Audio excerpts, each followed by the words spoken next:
My name is Clara, and I'm really excited to be here with you today.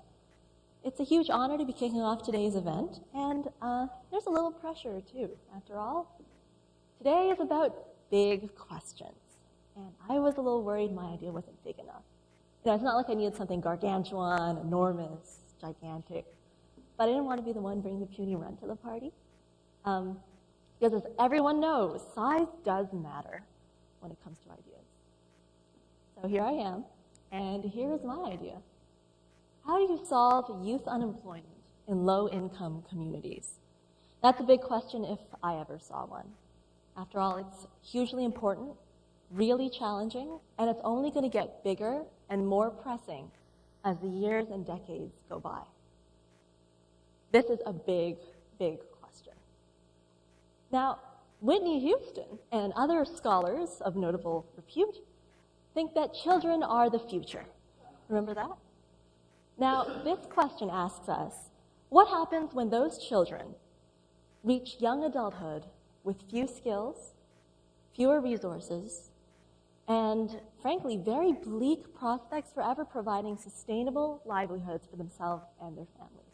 What happens if these young people live in sprawling slums in mushrooming cities with no social safety net and no sense of hope? What kind of future is Whitney singing about then? Now, unemployment has been on our minds in the news for the last year and a half here in the United States. I think we're all very familiar with the ravages of the Great Recession. Actually, everyone except for Christian Louboutin, maker of luxury women's shoes, I actually read yesterday in Vanity Fair that he thought the credit crunch was a new kind of gym. So, you know, it goes to show not everybody, but most of us have heard the dire prognoses of a jobless recovery, a new jobless era of highly elevated unemployment for the next 8 years to come. We are now sitting in a hole, 10 million jobs deep. That's how many jobs we would need to recover to get back to the golden days of 5% unemployment. And even if we wanted to stay exactly where we are right now, we would need to create 1.5 million new jobs every year just to keep pace with the young, new job seekers entering the market. People like you, actually. So it's a very grim picture. These, as usual, young people are keeping policymakers up at night.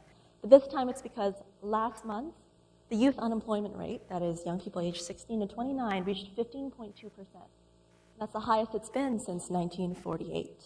I'm sure you've all also heard of Yale economist Lisa Kahn's research, which shows that a whole generation, this generation, is in for permanently reduced earning capacity and life chances thanks to this recession.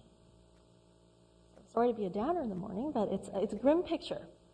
But youth unemployment is not confined to the United States. This is a global issue. So let's just zoom out for a second.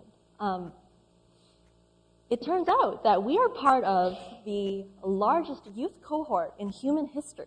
Can you believe that? The World Bank says that 1.2 billion young people are now transitioning into the workforce, and 90% of them are in developing countries.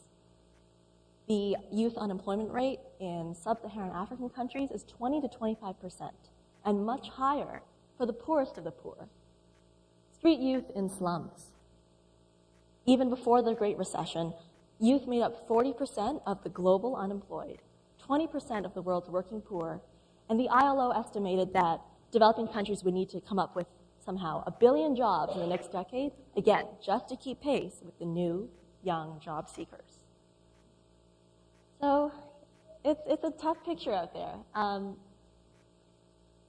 Here's another, oops, I'm just going to go here instead.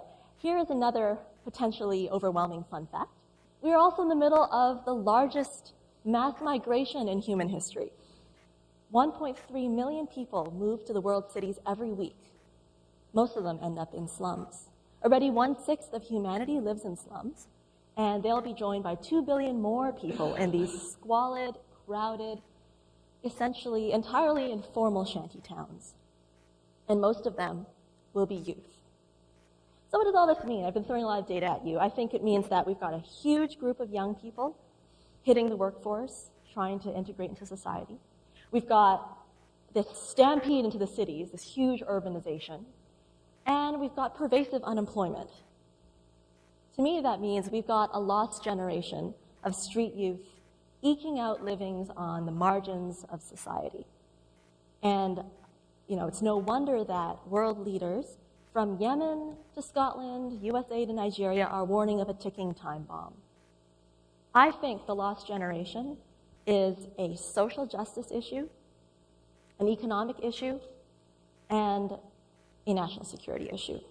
It's social justice because young people who can't find jobs are pushed into the informal economy where they're vulnerable to exploitation. It is an economic problem because, frankly, it costs a lot to control, contain, and clean up after a generation of displaced, marginalized street youth. And frankly, it costs a lot in terms of potential, too. The ILO estimates that if you could cut youth unemployment in sub-Saharan Africa in half, you would boost these economies' GDPs by 12 to 19%, which is not insubstantial. Lastly, it's a national security issue because, frankly, displaced, marginalized, desperate young people are prime candidates for recruiters from criminal organizations, everywhere from street gangs to terrorist cells. So this is, again, a big question. And it's true that young people, are desperate and can be dangerous and are a big problem for us, but I actually think they have to be part of the solution.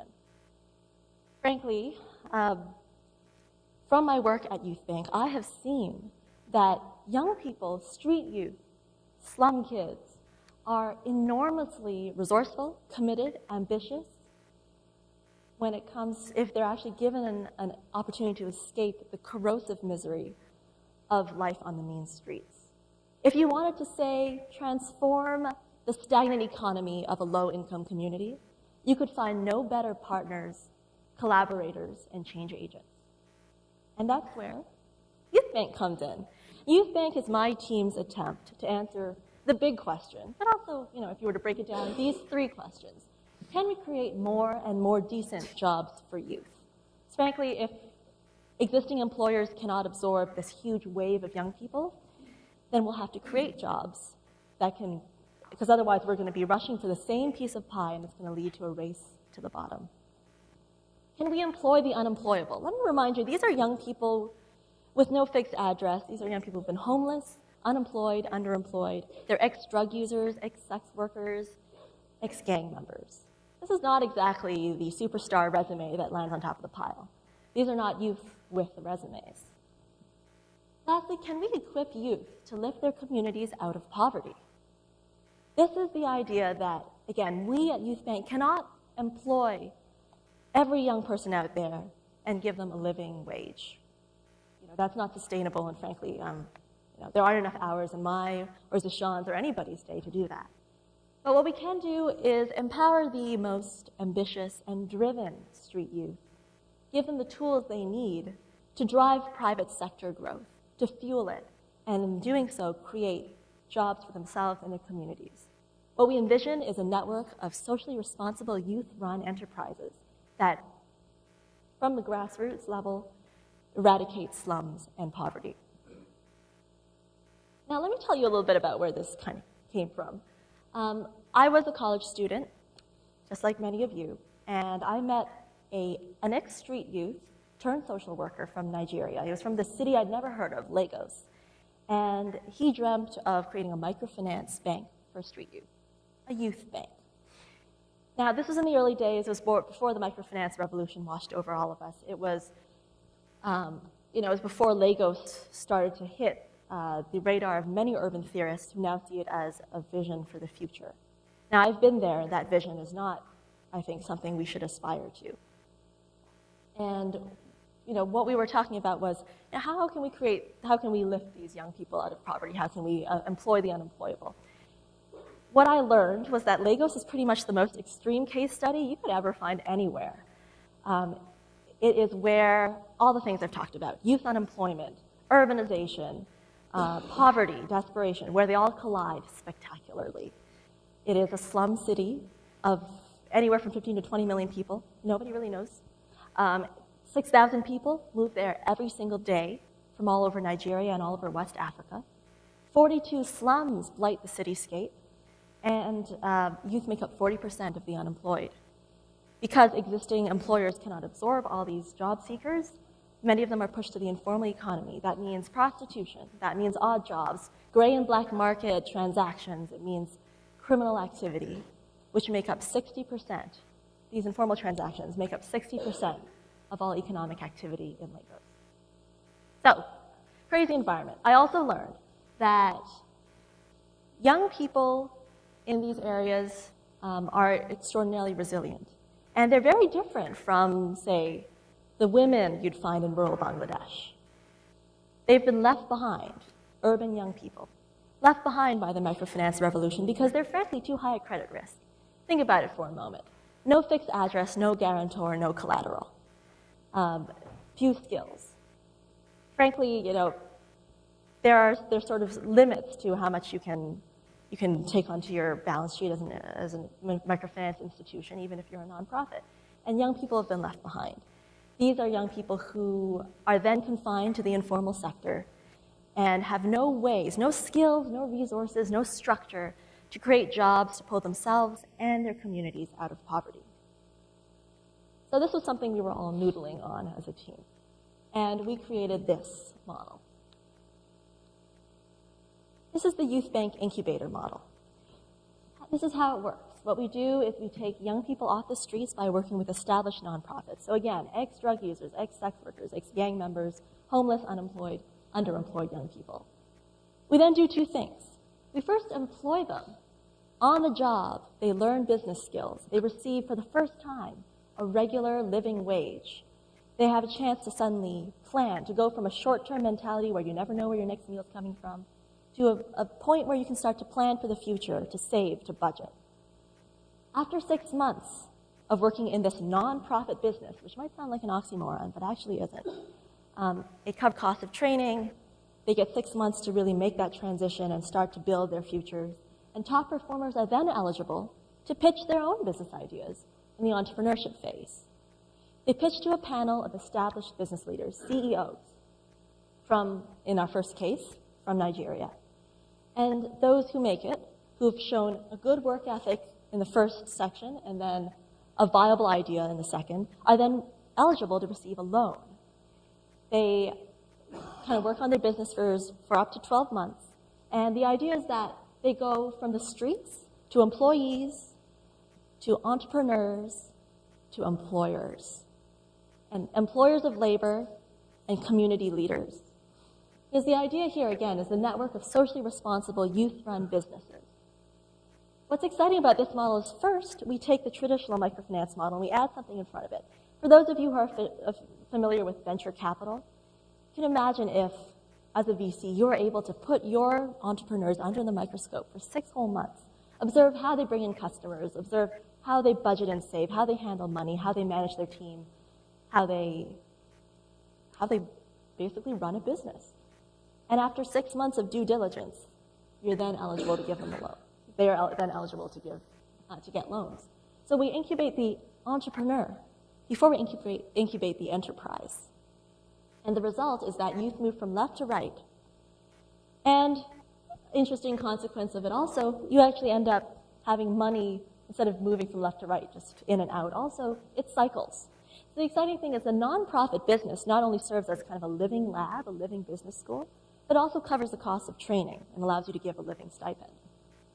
Then the loans themselves also cycle because you give the loan, but then it's paid back with interest and it replenishes your microfinance pool and allows you to invest in the next class. So that's the model we came up with, and what it does, and what it ends up doing is reduce credit risk on many levels. These are young people. The result is that you have young people with better skills, so they're more equipped to run businesses. You have young people who are more experienced as entrepreneurs. And you have young people who have more sustainable, growth-oriented business models that allow them to employ others, create jobs, and again, lift others out of poverty. In fact, the metrics that we use are different from traditional nonprofits, which are more what we call input metrics. So how many young people come through the program, how many hours, how many dollars spent. We look at outcomes. For us, success is measured by the graduation rate from the employment phase, the loan repayment rate in the entrepreneurship phase, And lastly, a metric we call strong job creation. This is the number of young people who succeed in employing 5 or more young people. I mean, we know here in the United States, 70% of jobs are being created by small businesses. So if there is an answer, entrepreneurship is pretty close. Again, what we've done is created an integrated model to try and address that big problem of solving youth unemployment in low-income communities. It's a bit of a Franken concept, to be quite honest. We have basically reached across sectors and disciplines to incorporate elements of microfinance, venture capital, adult education, community development. And the result is this model that is a real-life business school, again, young people learning on the job, a community center, so a safe place to escape the streets, to have a living wage, to start to rebuild your life. A social venture capital fund, so a venture capital fund that invests in young people's business ideas with this idea of a social return, that other people will be lifted out of poverty. And an ethical and dynamic marketplace. Ultimately, you could imagine a series of youth bank branded businesses that are acknowledged for both their investment in the community and as well as their financial bottom line.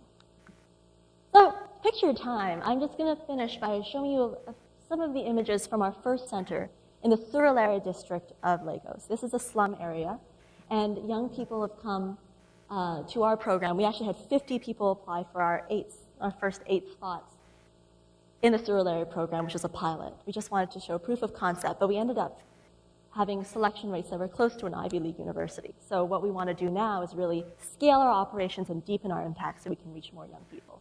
The demand is clear. Again, in the first phase, we're delivering business skills, technical skills, and life skills.